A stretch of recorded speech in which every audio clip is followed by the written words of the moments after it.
So a very warm welcome to all our viewers and welcome to a new edition of Africa Today, our program bringing you all the latest news and events happening in the African continent. My name is Angie Meher and I'll be joining you for this afternoon's edition, and as usual we start straight away with some of the news making the headlines. Cairo said one of the reasons for the Egypt's exports in 2021 registering a record high of $31 billion was an increase in Egyptian exports is the growth in the global demand for goods amid the gradual recovery from the repercussions of the coronavirus pandemic. We have more details in this report. Officials say the introduction of a refund program to ease export burdens contributed significantly to the growth of exports of Egypt. They say the government has been supporting domestic industries to produce high-quality Egyptian products which are globally competitive. The Ministry of Trade and Industry said one of the reasons for the increase in Egyptian exports is the growth in global demand for goods amid the gradual recovery from the repercussions of the COVID-19 pandemic. Naveen Gama said the government will continue to take steps to encourage reliance on the national industries. She said this will be made through coordination with the private sector and to enhance industrial investments with specific projects aimed at covering part of the import gaps.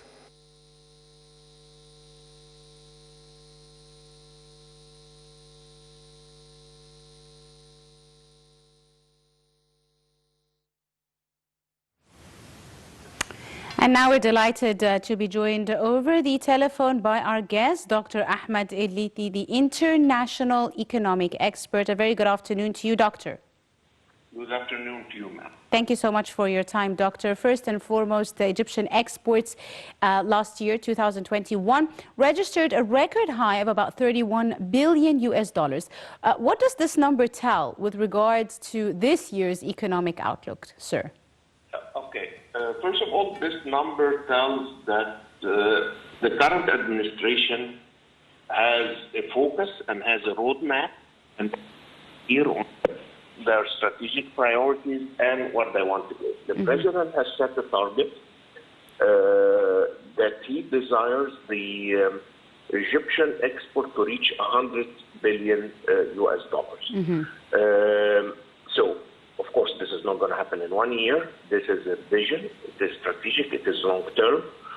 But what the number tells us is that we are on the right track. Yes. This is the highest number of for Egyptian exports ever, if I'm not mistaken. We've never exported for a similar amount. The road to the President Sisi's vision is still long, but somehow we know how to get there, because if my memory serves me correctly, previously we were at about 25 billion. The fact that we have managed to increase it by another 6 billion, which is almost 27-28% in 1 year, gives us a very, very positive outlook for the future.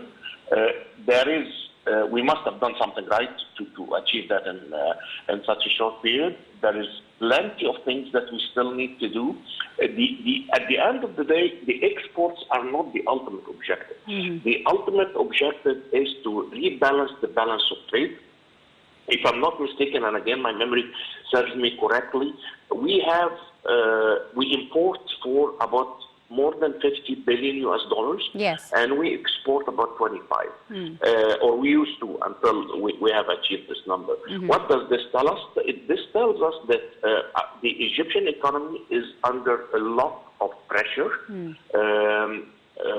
as we are simply put in layman's term, we are buying more than what we are selling. So we are buying for about 50 plus, and we are selling, or we used to sell at 25. What the president wants is actually to rebalance the balance of trade and to make the exports higher than the imports. Yes.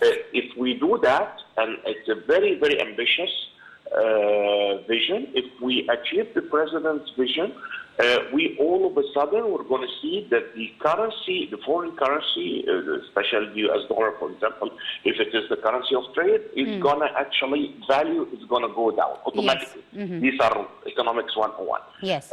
Okay, so that is going to relieve a lot of pressure from the inflation that we see that the Egyptian economy is suffering, as most of the economies in the world.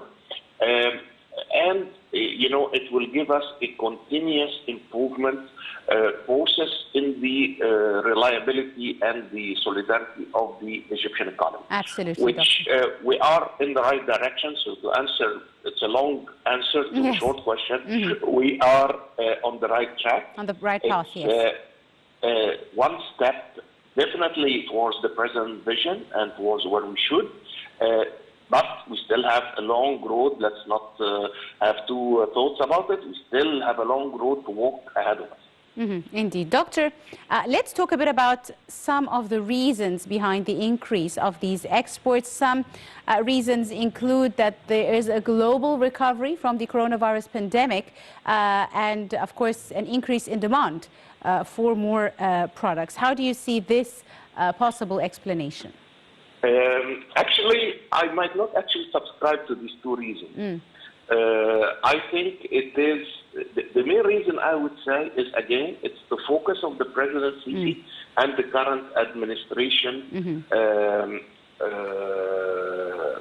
to stimulate the Egyptian exports. And it is very simple why I don't subscribe to these two reasons. The first one is that the coronavirus pandemic is not over yet, and it hits Egypt as well as it hits everywhere else in the world. Yes. So it's what we call, if one use mathematical terms, it's a constant variable on both sides of the equation. So if everybody has it, it is not a variable, okay? Because it is not like, only to the countries that we export to, or it's only in Egypt. So Egypt had a specific thing, which is good news in a way, because it tells us also that this is real growth.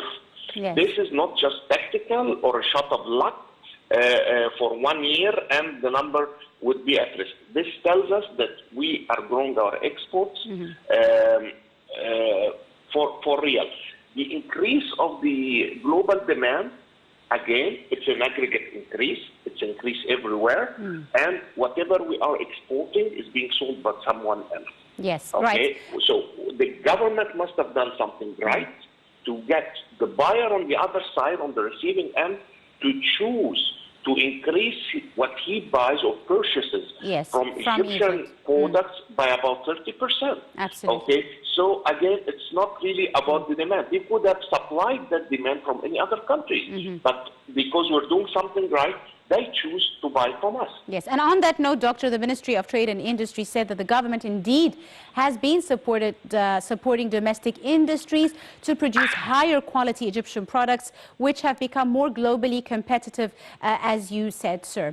Now, which fields of industry do you see as producing world-class competitive products as of late in Egypt?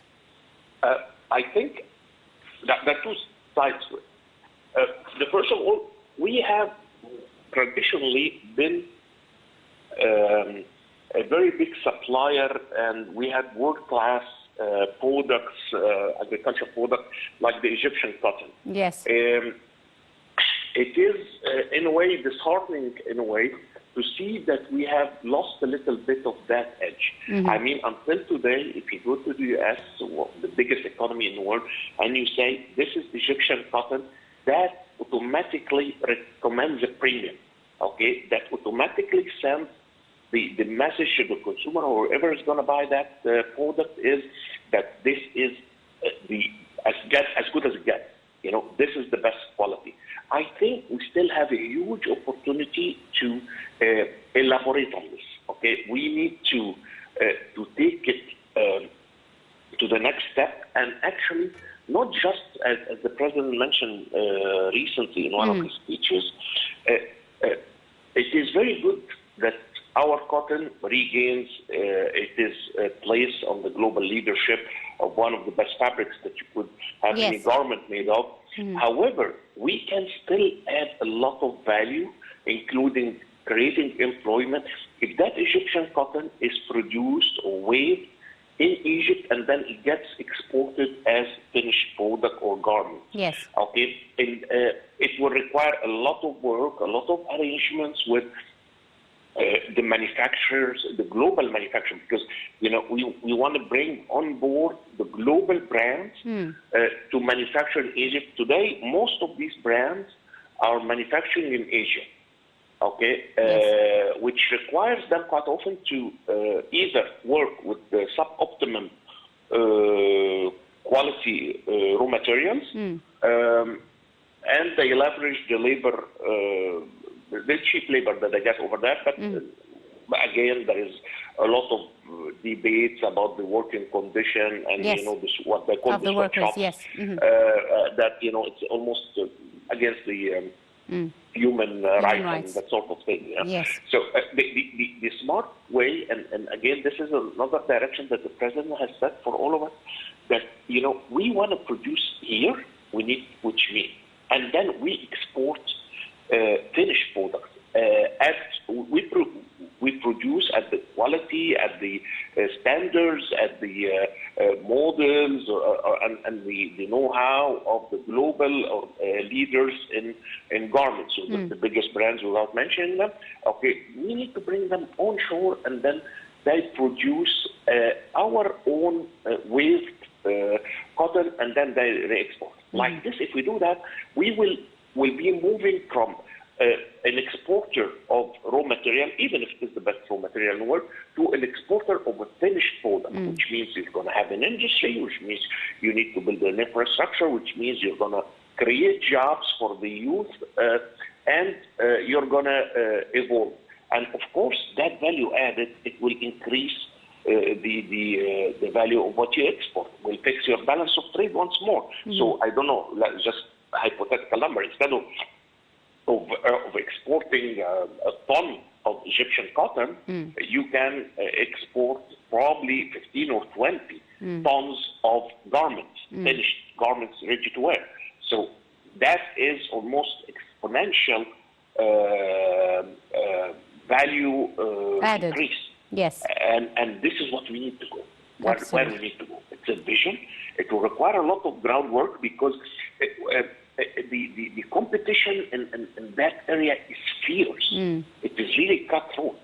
You have the only country that produces garments on the other side, on the Western Hemisphere, if you want, is Mexico. And on the right hemisphere, on the east side, you get Vietnam, which is coming very, very aggressively with extremely low prices, as well as Bangladesh. And good quality, absolutely. And it is a very, very competitive market. We need to find our place in this market, absolutely. Absolutely, on the global level, and we need to make a dent into the business. Absolutely. Right. I'd like to thank you very, very much, Dr. Ahmed Elisi, the Counselor of International Economics. Thank you so much, Doctor, for your time and all your insight. And to continue with the latest news from around the African continent, Cairo sent medical and humanitarian aid to South Sudan. A statement by the armed forces said on Monday this comes within the framework of the continued support and solidarity with Juba in the face of various challenges. We have more details in this report. Egyptian aid was sent to South Sudan on Monday. The army said the aid is an affirmation of the depth of historical ties and relations between Egypt and South Sudan, as well as Cairo's leading role towards Africa during times of crises. Cairo has sent several medical aid shipments to Arab and African countries, including Tunisia, Sudan, South Sudan, Yemen, and others.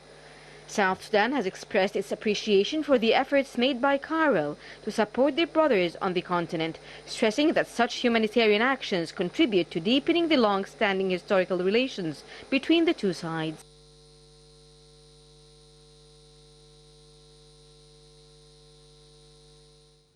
And finally, wrapping up with our final report for this edition of Africa Today, the Pyramids midfielder Abdallah Said said he believes the Egyptian national team has what it takes to do well in the upcoming African Cup of Nations. Let's take a look at more details. The African Cup of Nations starts in less than a week as it runs between the 9th of January and the 6th of February, taking place in Cameroon. Pyramids midfielder Abdallah Said believes Egypt's national team has what it takes to do well in the upcoming Africa Cup of Nations. The Pharaohs were placed in Group D, where they will confront Nigeria, Guinea-Bissau and Sudan. Egypt will start looking for their 8th continental title as they face the Super Eagles in their opening game on the 11th of January. Ahead of the tournament, Abdallah Said reassured the fans, stating that the tournament won't be easy, but the players will do their best to please the fans. He said the Africa Cup of Nations is an important tournament, and the players will do their best to go as far as they can. He said, quote, "We won't have easy games, but we are motivated and fully focused on making history for ourselves and our country, and we will do all we can in order to make our fans proud and happy," end quote.